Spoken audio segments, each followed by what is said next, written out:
I called this election because as we face the start of the crucial Brexit negotiations in just a few short days, I believed it would be essential for the British government to be in the strongest possible position going into those talks.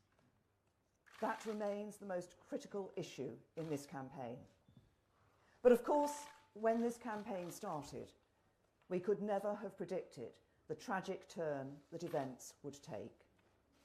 We could never have imagined the appalling depravity that led a cowardly and callous killer to target innocent men, women and children in the way that we saw in Manchester 2 weeks ago.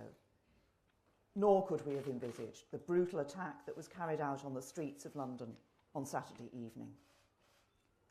We continue to hold all those affected by both attacks in our thoughts today. And let us also continue to think of the brave men and women of the police and the emergency services who continue to deal with the aftermath, many of whom will have witnessed things that no one should ever have to see. But while it was right that we should pause to show our respects to those we have lost and to ensure all our energies were focused on responding to the immediate aftermath of those events, it is also right that our way of life and our democratic process should go on. That is why today I want to return to the choice people face in 3 days' time and to the crucial question of leadership, because that's what this election is about.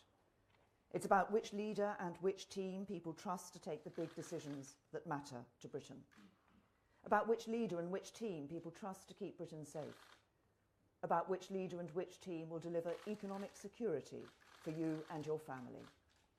And about which leader and which team will travel to Brussels in 2 weeks and negotiate the right deal for Britain in Europe. Because the question of leadership has always been at the heart of this campaign, and it is absolutely crucial that we get the answer right. The ability to say the courageous thing and do the difficult thing. To face up to and address great challenges, not to pretend they don't exist or seek to wish them away. The strength to be straight with people and not just tell them what they want to hear. The ability to get the job done. That is what leadership means to me. And it is that leadership that I offer the British people at this election. Strong and stable leadership to guide Britain through the years ahead. And we need that strong leadership now more than ever.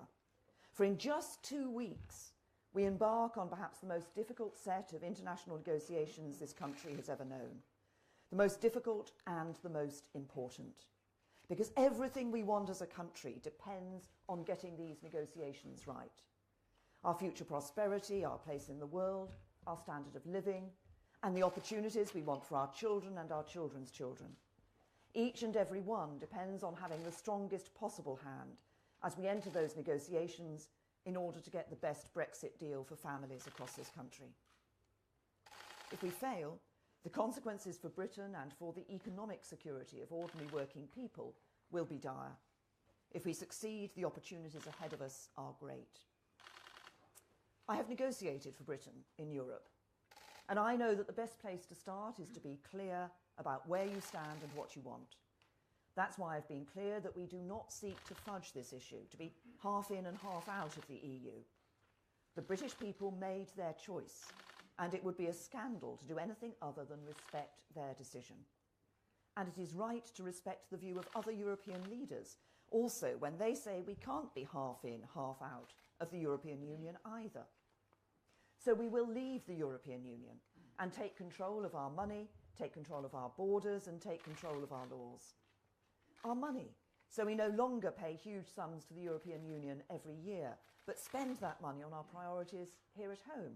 Things like the new Shared Prosperity Fund we will put in place to reduce the inequalities that exist within and between the 4 nations of our United Kingdom. Our borders, so while we continue to attract the brightest and the best to work or study in this country, we can be confident that we have control over immigration and that our immigration system serves the national interest. Our laws, so we bring the jurisdiction of the European Court of Justice to an end and return decision-making authority to this country as the public demanded we should. And as we deliver on the will of the British people, we will forge a new, deep and special partnership with Europe, allowing us to trade and cooperate with our nearest neighbours. But we will also reach out beyond Europe to strike new trade deals for our goods and services with old allies and new friends around the world too. This is a clear and ambitious plan, but I'm confident we can deliver. That is because we have taken the time to develop the plan, to study the detail, to understand the negotiating positions and priorities of those on the other side of the table, to build the relationships and to be absolutely clear in our own minds and in those of the 27 remaining member states about the kind of future relationship we seek. Now compare that to the alternative. We know a little of what Jeremy Corbyn would do. He openly says he would throw all of our work away on day one by scrapping our white paper without having any idea what he would put in place instead. He says he wants tariff-free access to the EU, but cannot say if he wants to remain a member of the single market and with it remain subject to the rulings of the European Court and to European free movement rules. He cannot say if it means remaining a full member of the customs union, which would deprive us of our ability to strike new trade agreements around the world. These are the most basic questions that need to be answered, and yet we've heard nothing at all about them from Jeremy Corbyn. But we do know something that Jeremy Corbyn says he would do on day one. He would throw away our negotiating position at a stroke by rejecting the very idea of walking away with no deal. Now, I often say no deal is better than a bad deal, because that is in Britain's national interest. Jeremy Corbyn seems to think that any deal, no matter what the price, no matter what the terms, is better than no deal. That's not leadership. That's an abdication of leadership. The bureaucrats in Brussels would think Christmas had come early if the British government adopted such an approach. Yet that is exactly what Jeremy Corbyn is proposing. And that's why he's not fit to negotiate a good Brexit deal for Britain. Yet on the success of that endeavour, everything else depends. If we get Brexit right, then together we can do great things. We can build a Britain beyond Brexit that is stronger, fairer and more prosperous than it is today. And that's what my plan for a stronger Britain is all about. Fulfilling the promise of Brexit so that everyone in every community can enjoy the opportunity and security that they deserve, the opportunity and security they need. That means economic security, and it means physical security too. The Conservative Party has always understood that a strong economy is the foundation for everything else. If we are to have the prosperity, security and quality of life that we want, we must first ensure we have an economy that is robust. This belief in sound money and fiscal credibility is in the core of our DNA as a party. And as we face up to the challenge of leaving the European Union, it is even more important today. We hold true to it because we know that if you cannot manage your money properly, investment will dry up. Taxes will rise and businesses and the jobs they provide will flee from our shores. And it's ordinary working people who will pay the price. We hold true to it today because we know it's jobs and investment that provide the money we need to fund the vital public services on which we all rely. And above all, we know that it is wrong to pass to future generations a bill you cannot or will not pay yourself. Because every pound the government borrows falls to others, those who come later, including people not yet born, to pay back. If we're serious about restoring the contract between the generations, there is no more important thing we can do than seek to balance the books and pay down the debt. That is a simple matter of justice that only the Conservative Party understands. So we will show leadership and continue to take the difficult decisions we need to bring the deficit down. 10 years after the banking crisis, and thanks to the hard work and sacrifice of people across the country, the deficit is back to where it was before Labour let it spiral out of control. And thanks to our careful stewardship of the economy, debt is about to start falling too. So the government I lead will carry on with the job, getting the country back to living within its means, because a strong economy is the basis of our security as a nation. But that is not the limit of my ambition. It was right that we should take the difficult decisions over the past 7 years to get the deficit under control, but the government I lead will do more. I'm determined that the next Conservative government will focus on growth and on driving growth across the country to build an economy that works for everyone. And that is how we will fulfil the promise of Brexit together. We will encourage businesses to set up and grow by cutting corporation tax to the lowest rate in any developed economy, because Conservatives know that's how you raise more money and attract more investment. Punishing businesses with higher taxes is not leadership, it's an abdication of leadership. A good soundbite for an election, but a disastrous policy for our country. And punishing families with higher taxes is not leadership either. Yet that's exactly what Jeremy Corbyn's plan, with the Independent Institute for Fiscal Studies, saying his policies will cause the highest tax burden ever known in Britain's peacetime history. And that's not our way. We will keep taxes low. And we will do new trade deals for Britain's goods and services with new friends and old allies around the world, because trade will be crucial to our future growth and prosperity. We need to be a great global trading nation once again. That's why we will create a network of trade commissioners across 9 regions to lead export promotion, investment and trade policy overseas. And like all Conservative governments before us, we will bear down on regulations wherever we can and continue to regulate more effectively.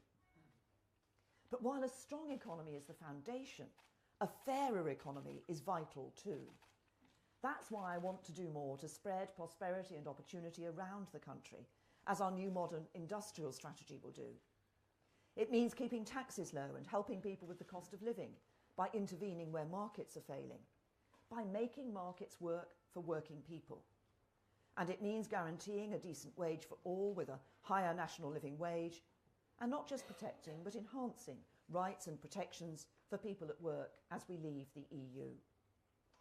And with a strong and a fair economy, we will invest in our vital public services, give people dignity and security in old age with annual increases in the state pension, and invest in keeping our country safe, retaining Trident, increasing the defence budget, and backing the finest police and intelligence services anywhere in the world. For keeping our country safe should be the #1 priority for any Prime Minister and any government. Yet in this election, there is one leader who has made it his life's ambition to get rid of Trident, and one who is committed to keeping it. One leader who has boasted about opposing every single counter-terror law, and one who has been responsible for passing them. One leader who has opposed the use of shoot to kill and given cover to the IRA when they bombed and shot our citizens, and who now, in the midst of an election campaign, wants to do all he can to hide or deny those views. That's not leadership, it's an abdication of leadership. It's a failure to meet even the minimum requirement of the job of Prime Minister to keep our country safe. Safeguarding the security of our country takes leadership. That's why since 2010, in the face of a growing threat, we've protected the budget for counter-terrorism policing and increased the resources available to the security and intelligence agencies. It's why since 2015, when Jeremy Corbyn's front bench was arguing for the police to be cut by a further 10%, we've not cut the police, but protected their budget. It's why we've increased the number of armed police officers, improved cooperation between the police and specialist military units, and provided funding for an additional 1,900 officers at MI5, MI6 and GCHQ. Yet despite the progress we have made in recent years and the successes we've enjoyed, we must do more to respond to the changing threat to our country and our way of life. We cannot deny that the threat from Islamist extremism is one of the gravest we face. I believe it is right that the UK is engaged in taking on and defeating groups like ISIS and their like around the world. It is in our own national interest to do so, and it is in the interests of the wider world. But as our efforts to defeat them overseas are ever more successful, they are increasingly seeking to spread their poisonous ideology and to prey on the weak and vulnerable in our own countries, inspiring them to commit acts of terror here at home. They exploit the safe spaces of the internet and social media, and they exploit them in the real world too. The UK has led the world in developing a strategy for preventing violent extremism, and it has been highly successful. And we are leading international efforts to take on and defeat the ideology of Islamist extremism around the world. But as the threat evolves, our response must do so too. We cannot go on as we are. Enough is enough. We must do more, much more, to take on and defeat the evil ideology of Islamist extremism that preaches hatred, sows division, and promotes sectarianism. It is an ideology that promotes a false choice between our Western values of freedom, democracy, and human rights and the religion of Islam. It is a perversion of Islam and a perversion of the truth.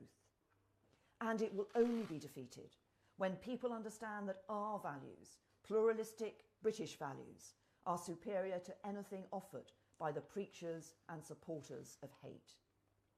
We must deny it the safe spaces it needs to take root and grow. Working with other democratic governments, we will agree ways to regulate cyberspace and prevent the spread of extremism and terrorist planning online. We will continue to support military action to destroy ISIS in Iraq and Syria, and we will do more to deny this ideology the physical space to breed here at home. That means refusing to tolerate extremism of any kind in our country. It means being more robust in identifying it and stamping it out across the public sector and across wider society. This is what we must do if we are to come together as a country and tackle this extremism in our midst. Not just violent extremism, but the whole spectrum of extremism, starting with the bigotry and hatred that can so often turn to violence too. And as I said yesterday in response to the attack on our country, the third in as many months, because of the changing nature of the threat we face, we need to review our counter-terrorism strategy to make sure the police and security services have all the powers they need. If that means increasing the length of custodial sentences for terrorism-related offences, even apparently less serious offences, that is what we will do. These proposals, set out in our manifesto, are founded on a deep understanding of the threat we face. They may be uncomfortable for some to contemplate, but nothing is more important than keeping our country safe. That is what strong leadership is about: stepping up, facing up, and doing what's right for Britain. That is and will always be my approach. I just want to do what's best for our country, to get on with the job in front of me and to lead Britain forward. A year ago, I launched my campaign for the leadership of the Conservative Party in this very room. I said at the time that I'm not a showy politician. I don't tour the television studios. I don't gossip about people over lunch. I don't go drinking in Parliament's bars. I don't often wear my heart on my sleeve. And that's true. But I said then, and I say now, that if ever there was a time for a Prime Minister who is ready and able to do the job from day one, this is it. Because there's no time for learning on the job. The demands of the role are significant, the ability to master the details crucial, and the need to make big, important decisions inescapable. And with the Brexit negotiations beginning just 11 days after polling day, we have no time to waste. So I offer myself as Prime Minister once more, with a resolute determination to get on with the job of delivering Brexit, confidence that I can get a deal that works for all, and belief that I have the vision, the plan, the will, and the experience to fulfil the promise of Brexit and build a better Britain. That is what the election in 3 days' time is about. It's about who can provide the leadership to do what's right for Britain. And with the support of people across the country at the ballot box on Thursday, that's what I will do. Thank you.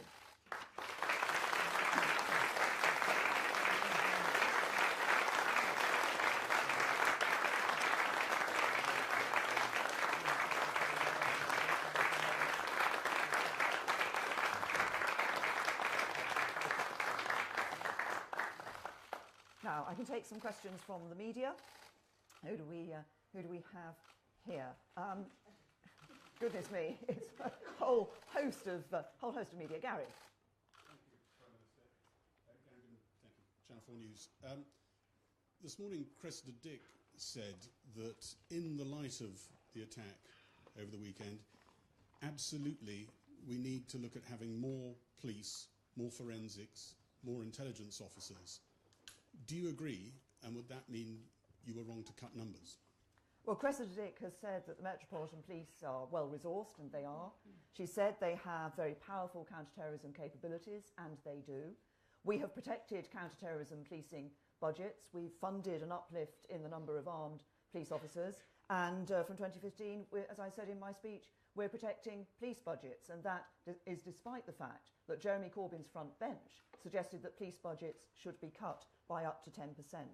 But it's also about the powers that you give to the police. And I've been responsible for giving the police extra powers to deal with terrorism. Jeremy Corbyn has boasted that he has opposed those powers and opposed the powers for anti-terror actions throughout his time in Parliament. And I also support absolutely shoot to kill. And I think what we saw on our streets on Saturday was how important that was. Those police officers, within 8 minutes, had shot the 3 attackers and killed them, and that saved countless lives. And the next question. Beth.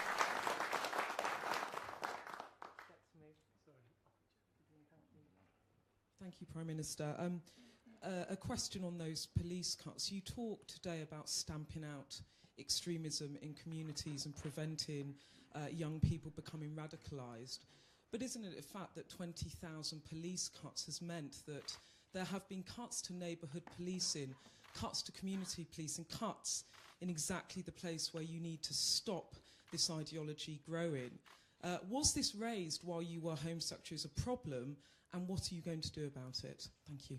Well, it is absolutely right. I've set out in my speech today that I do think we need to take a much more robust approach to dealing with extremism in this country. I think there has overall, we've made progress on this.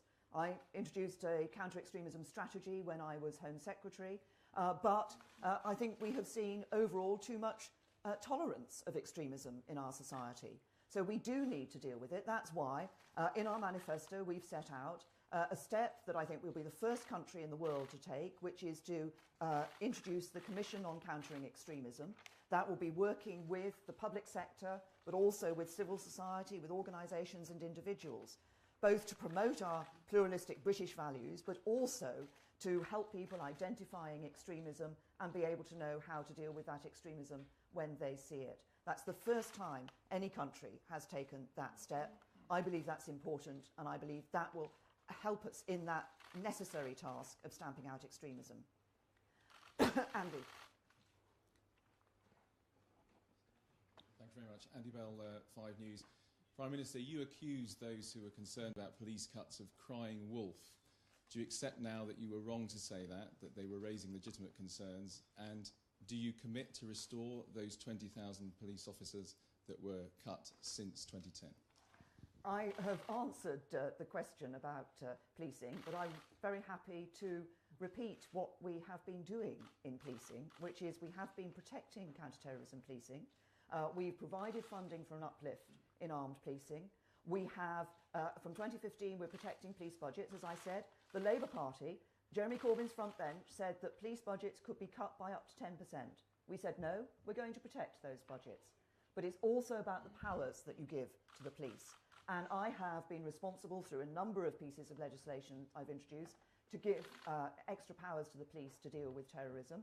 Jeremy Corbyn's boasted that he's opposed every single piece of anti-terror legislation since he came into Parliament. And Laura. Prime Minister, the most direct experience that members of the public see in terms of efforts of a government to keep us safe is the number of police on the streets. On your watch as Home Secretary, the number of armed police officers fell. It's still lower than it was in 2010. The number of officers fell in total by 20,000, as we've been hearing. And also control orders that monitored terrorists were watered down. Now, if you mean what you say this morning, that this election should be about leadership and it's your #1 priority to keep the public safe, Would it not be leadership to say that you would reverse those cuts? You mentioned the control orders there, Laura. Of course, the control orders were being knocked down in the courts. And that's why we had to look at the issue of control orders, but ensured that the police and security services had powers in their remit to be able to deal with people who would do us harm. And that's what we've done. We have enhanced the powers for the police. We've ensured that the security and intelligence agencies have the powers that they need through the Investigatory Powers Act that I introduced when I was Home Secretary. And that's what this is about. It's ensuring that our police and security services are able to do the job that we want them to do. We've protected those counter-terrorism policing budgets. As I say, we are funding an uplift of, I think it's 1,500 armed police officers. But it's not just about resource, it's about the powers people have. And as I said earlier on in response to a question, I fully support the police in Shoot to Kill, and we saw on Saturday night how important it was for them to be able to act on our streets to protect British citizens. Nick? Thank you, Prime Minister. You've said that the time has come to tackle not just violent extremism, but extremist ideology. Does that mean that you've changed your mind? Because you'll remember that you had a very public row with Michael Gove in 2014 when he said that you and your officials were prepared to tackle violent extremism but not extremist ideology. So are you now agreeing with what Michael Gove said then, which is that you need to drain the swamp and not simply beat back the crocodiles from the boat? Well, I've been very, very clear throughout, actually, that it wasn't just about violent extremism, it was about extremism.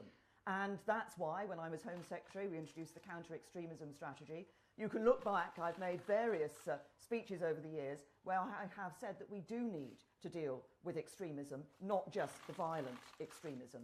But what we've now seen is a change in the threat that we face, an increased diversity in the threat that we face.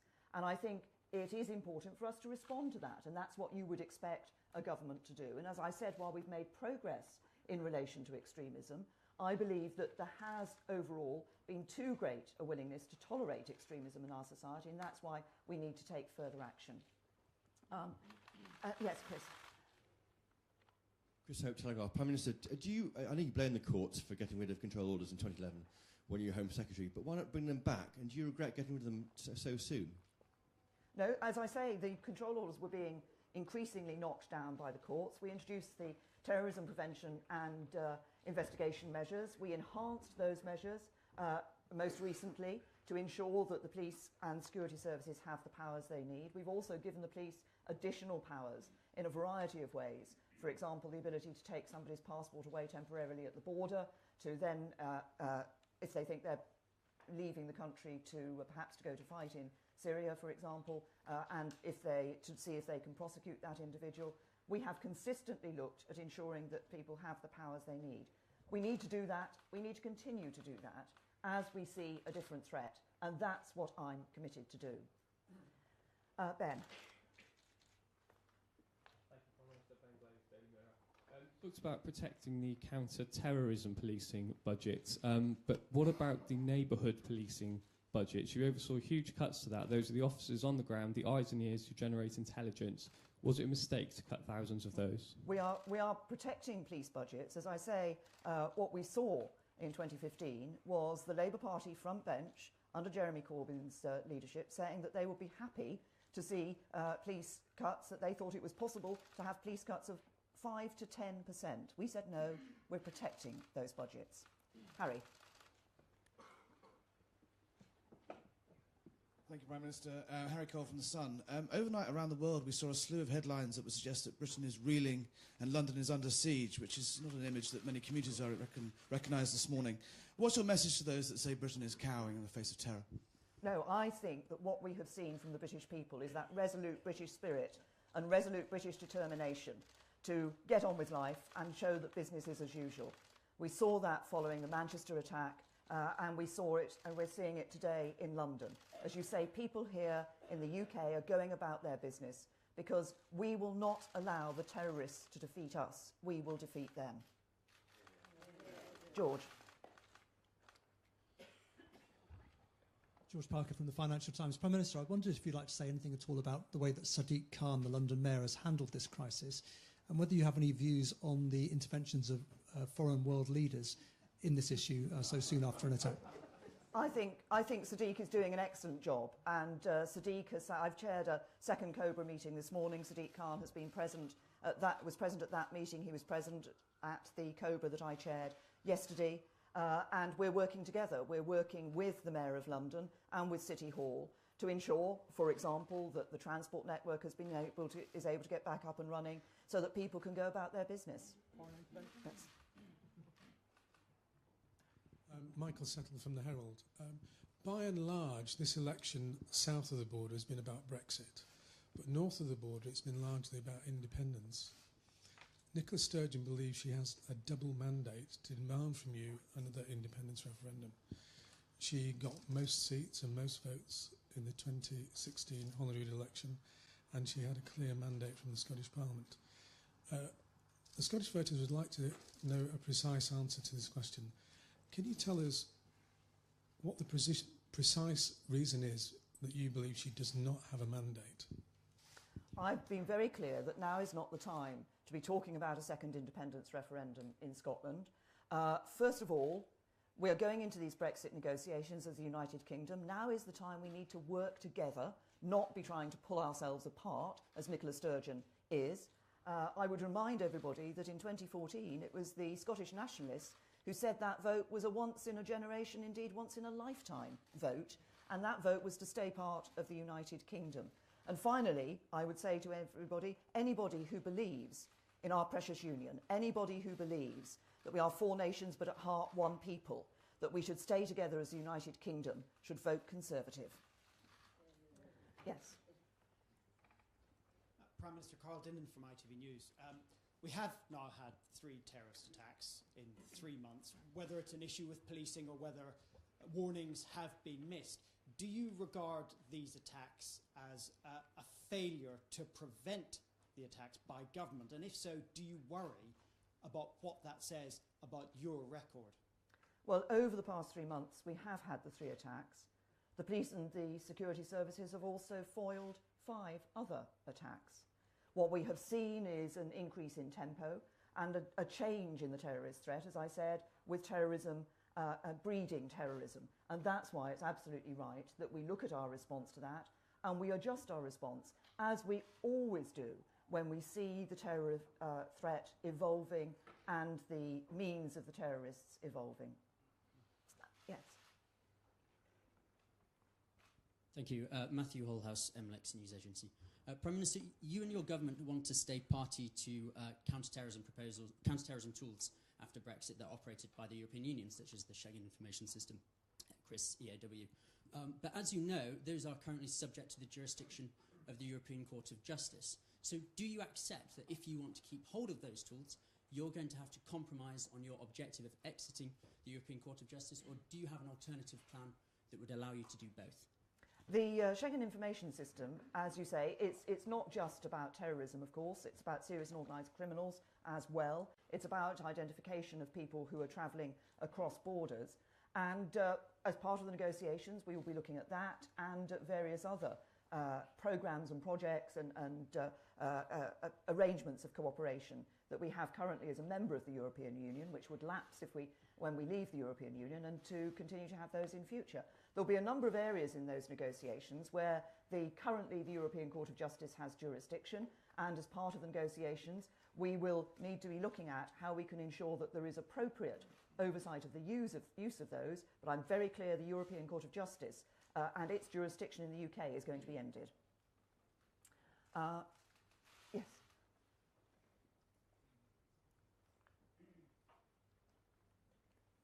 Jason Groves from the Daily Mail. Last night Jeremy Corbyn said he would consider any requests for new powers from the security services.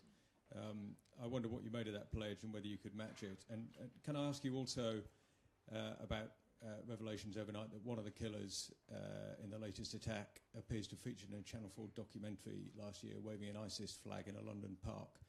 When you say we've been too tolerant, is that the sort of thing you mean? Well, first of all, the police have now identified all 3 of the attackers, and as and when progress in the investigation allows, they will release those names. So I can't comment on the individuals, and it is, of course, still an ongoing investigation. As to Jeremy Corbyn's claim that he would consider any powers that the security services asked to have for the future, I would simply say to people, look at the different records. As Home Secretary, I increased powers available to the police and the security service to deal with terrorism.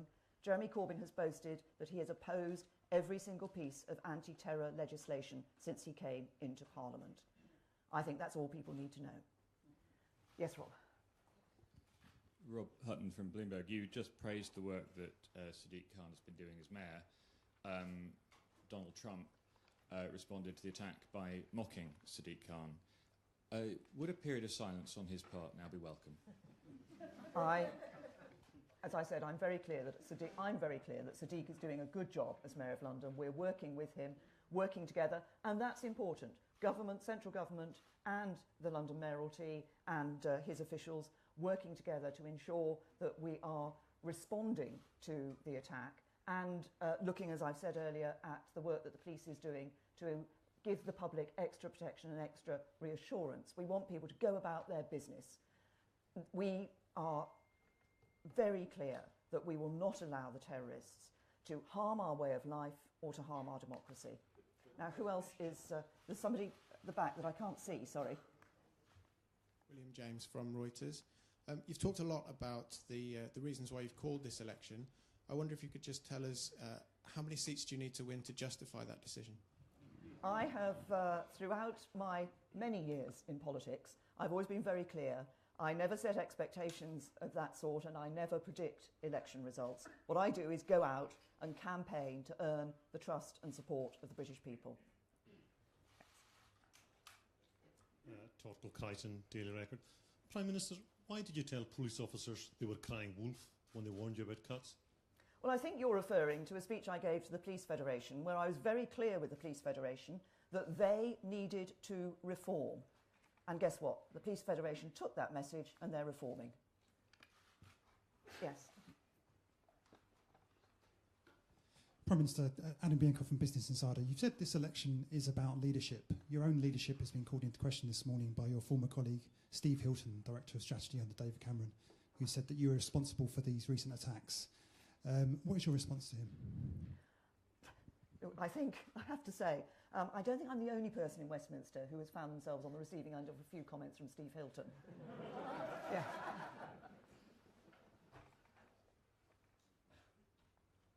Alex Spence from BuzzFeed. What would Donald Trump have to say for you to criticise him publicly? Oh, well, I've been very clear. I've been very happy to say that I think President Trump is wrong to have taken America out of the climate change agreement, out of the Paris Agreement. The United Kingdom stays in it, and we believe it's an important international agreement. So I'm not afraid to say when I think President Trump is getting things wrong. There was one further hand. Sadiq Khan is doing a good job. I've said that.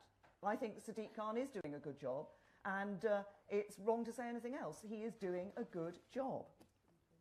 Yes. Prime Minister, you've got strong and stable written on your lectern there. Does that stability apply to your top team, or can we expect a sweeping reshuffle on June the 9th? You're not the first person who's tried that, I have to say. But I will put on record that I am proud of my cabinet. I'm proud of the work that they've done. I think they've done an excellent job since the election. They and I will be spending the next few days focusing on the thing that matters to the British people, which is ensuring that we have the right leadership and the right government in power after the election on June the 8th. It's a very simple choice between strong and stable leadership with me and my team or a coalition of chaos under Jeremy Corbyn. Thank you.